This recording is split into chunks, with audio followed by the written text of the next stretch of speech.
go ahead and share it. The stream is live. And now you can put the headphones on. Okay.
It's to JAC Jonesboro, Voice of Arkansas Minority Advocacy Council. It's now time for community conversations, a program focusing on the people working to make the Jonesboro community a better place while offering viewpoints from all sides of the issues. Views expressed in this program are those of the participant, not necessarily reflect the views of KLEK 102.5 FM, Voice of Arkansas Minority Advocacy Council.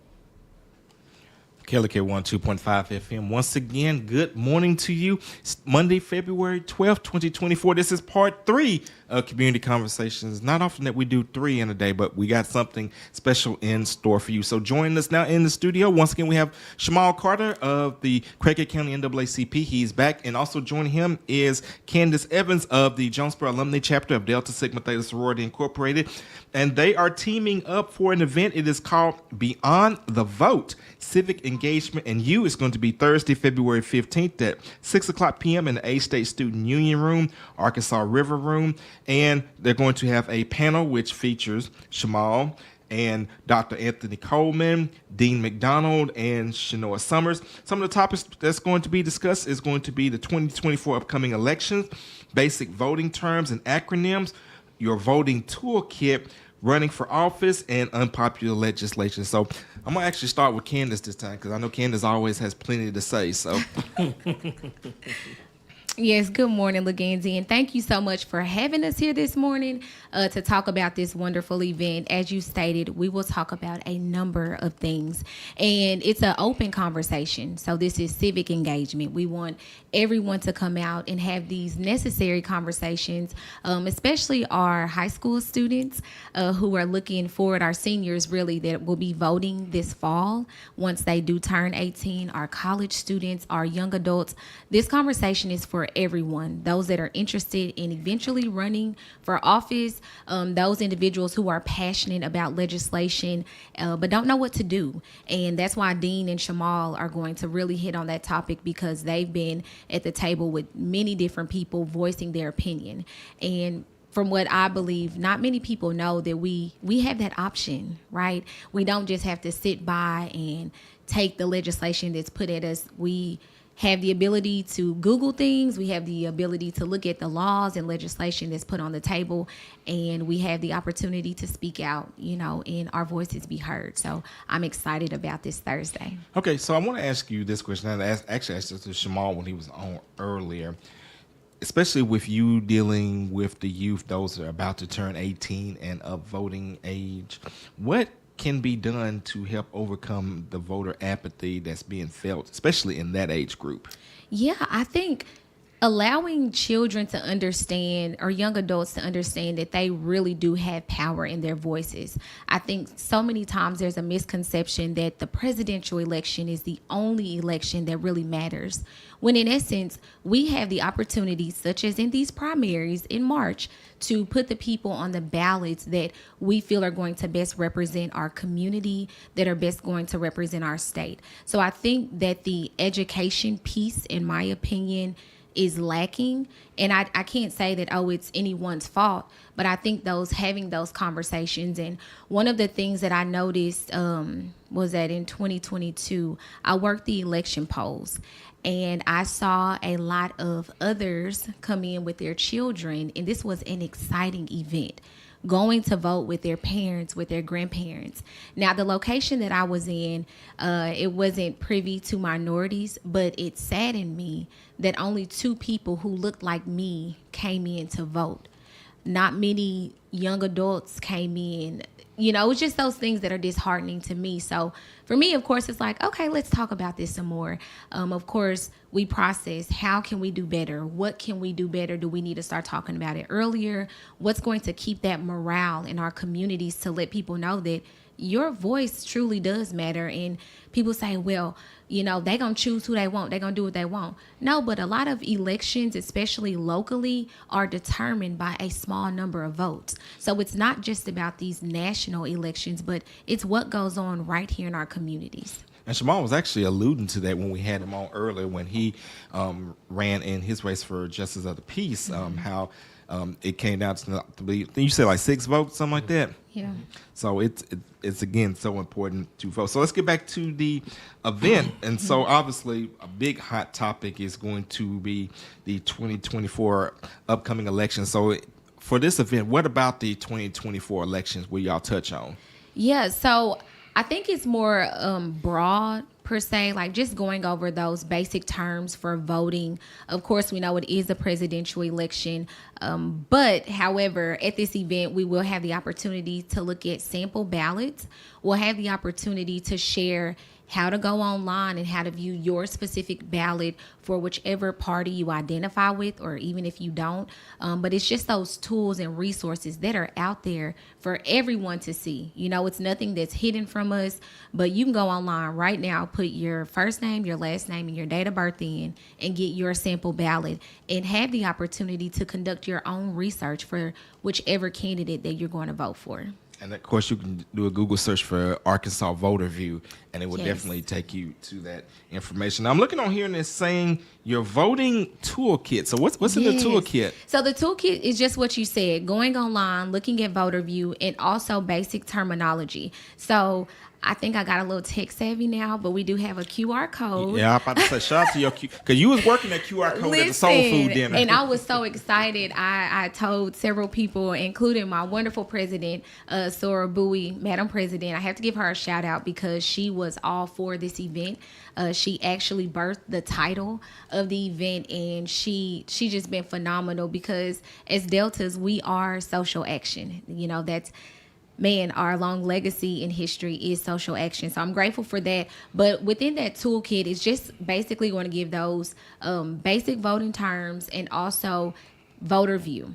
I feel like I should be an advocate for voter view simply because there's so much information. Like if someone is concerned about what district am I in, who represents me in this area, it's all on voter view. Everything that you need is there. So that toolkit, again, will consist of the important dates of elections coming up in 2024, how you view where you're registered, your polling sites, early voting, which is something that's so important for us to get out to the polls early because we know that lines do back up on election day, and then those basic terms. So I think that voting at times can be intimidating simply because not everyone knows, like, why am I even voting in this? What is a primary? What's a general? Things like that. It'll all be in your voter toolkit. Okay, and you mentioned that this event was the brainchild of your president, Yes. Pamela Bowie. Mm-hmm. So how did you all get involved with partnering with NAACP? And Shamal, you can also chip in on that as well. as far as like how did the partnership Yeah. between JAC and NAACP came together? So let me tell you, it actually started because we have Black History Month at A-State. And I'm on that committee, that planning committee. And I knew that we were going to do something in the month of February. Last year, we did the history of the Black vote. This year, we wanted to do something different. So I hit up Madam President, and I'm just like, okay, what can we do? We know it needs to be great. We know it's an election year. We need to get out as much information to be informative, hit as many people as we can. And she's like, well, let's have a conversation. What happens when, people don't like, what's on the ballot or these issues? What do they do? Or individuals that are looking to run for office. So I immediately thought about NAACP because we're heavily involved in, multiple organizations. So I love collaborations. I love group work. So who else, other than Shamal to come in and talk about this important topic and also hit on what happens when we don't like legislation, because I've heard this man speak well, and be very passionate, about the things that concern our community. And he reluctantly said yes, that he didn't mind. Reluctantly. That don't sound like Shamal. Well, he was just like yes, and I think it's good because. But we know that you can be very persuasive, so. Well, and I wasn't even trying to be. I'm like, well, Dean, he had already agreed. Shanoa, we're all part of NAACP, so why not just bring everybody in? Y'all just basically roped in the president. Like, yeah, like he has to. I'm like, we already in on this, so yeah, you just gonna come over here. Yeah. Yeah, I got Dr. Coleman. He's a member. Shanoa's a member, and I just kind of like, well, everybody's a member. everybody's a member. Wow. I don't really think I had a choice.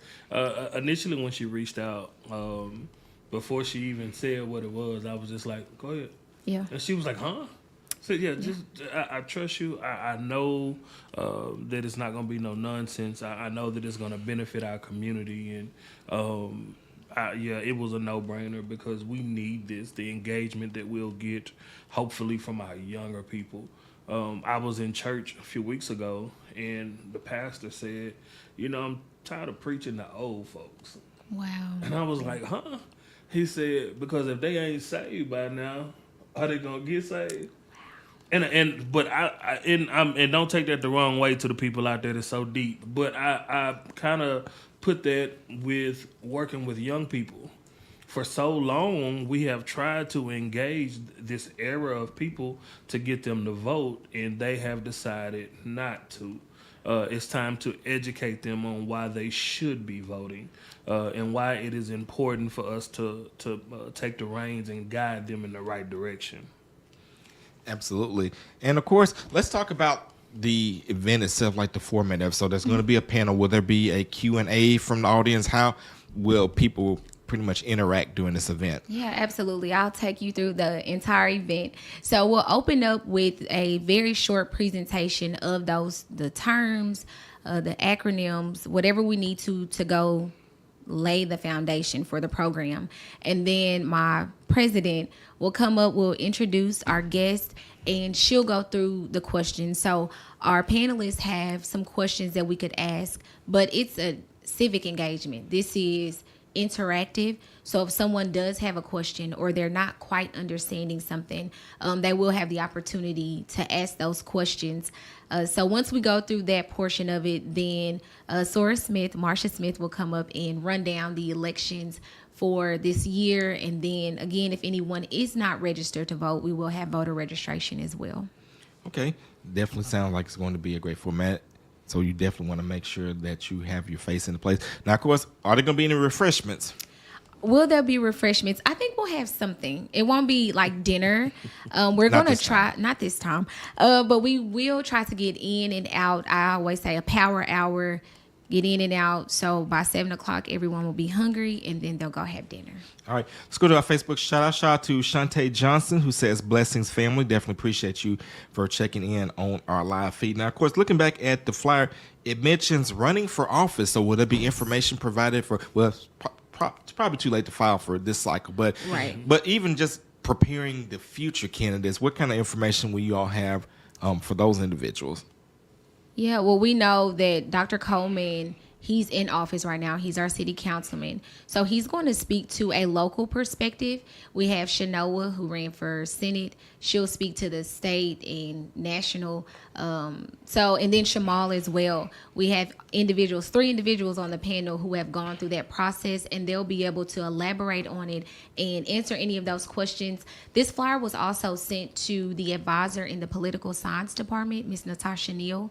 So she told me that she's going to try to get those students out because they might be interested in running for office. So hopefully we'll be able to answer those questions. And it means a lot coming from individuals who have gone through the process, not just them doing their research, but they know what it's like. And hopefully Miss Emma will come out and give us some good wisdom as well. The legend. The legendary. Absolutely. Did I say Williams? Did I call her Williams? Or Miss Emma Agnew? No, you just said Miss Emma. Okay. I'm like, But when you say Emma, there's only one Emma. So it's only, I'm like, don't let me mess that up. The legendary. It's only one. Yes, so. the Miss Emma Agnew. Hopefully she'll come out and, give us some wisdom simply because she loves this community. And I think this is one of the things that was in the inception was how much we do love and care for this community. And again, educating more people. That's what it's about. We don't know the basic fundamentals of these practices that we want everyone to do. How can we expect a better turnout? Okay. And are there plans for more of these events in the future? Yes. I actually just text Shamal and I'm like, we need to have more civic engagement events. Initially, it was just starting with our youth, but I think there is a misconception of voting amongst people of color. Who we often feel that we're overlooked and we're not heard. So hopefully we'll have more. I know under Delta, we're looking to do more. And there's also some good collaborations coming up as well. I've talked to several presidents of the D9 and they're like, let's do something big this year. So hopefully I'll be back, Leganzi, to talk to you about some of the great things that are in the works. And of course, there's always Juneteenth as well. I'm just saying. Oh, no, we'll be there for Juneteenth. Now, the events that I know most everyone will be at, of course, Juneteenth and then Grow NEA's back to school rally. So we'll definitely be there doing voter registration. But we're looking to do a civic engagement that's kind of lit for the community. Like lit in a good way, like fun. Lit is lit. Hey, you can do that during Juneteenth as well. I know. Just saying. And I need to get with you because that could very well be a possibility that we can just go ahead and knock that out and do something good because there's a lot of people who know that there's a need for these types of conversations and engagement in our community. Absolutely. So you definitely want to stay tuned for that. It's Beyond the Vote, Civic Engagement and Youth, Thursday, February 15th, 6 o'clock p.m. at the A-State Student Union, Arkansas River Room. The panelists will be Shamal Carter, Dr. Anthony Coleman, Dean McDonald, and Shanoa Summers. Hot topics, the 2024 upcoming elections, basic voting terms and acronyms, your voter toolkit, running for office, and unpopular legislation. So, and of course, anything else that is on your mind. So you definitely want to make sure that you get there and get engaged. And of course, most importantly, if you are not registered to vote, get registered to vote. Of course, KLK, we're not going to tell you who to vote for, but we definitely want you to vote for someone because somebody will sit in that chair and make decisions that will affect you. All right. Any other comments, anything else that we may not have covered or anything else that you may want to touch back on? I think we covered everything. We just want to see everyone out. If anyone has a 17, 18-year-old that's going to vote, whether in the primaries or in general election, they should definitely be out. Okay, so definitely make sure that you have your face up in the place and make sure that you get registered to vote. And especially, as she mentioned, if you got teenagers that are going to be 18 on election day, make sure that they get registered to vote today. All right, that's going to do it for this edition of Community Conversations. We got great music all day long. You guys have a great and blessed day. This is KLK on 2.5 FM. All right. Thank you so much.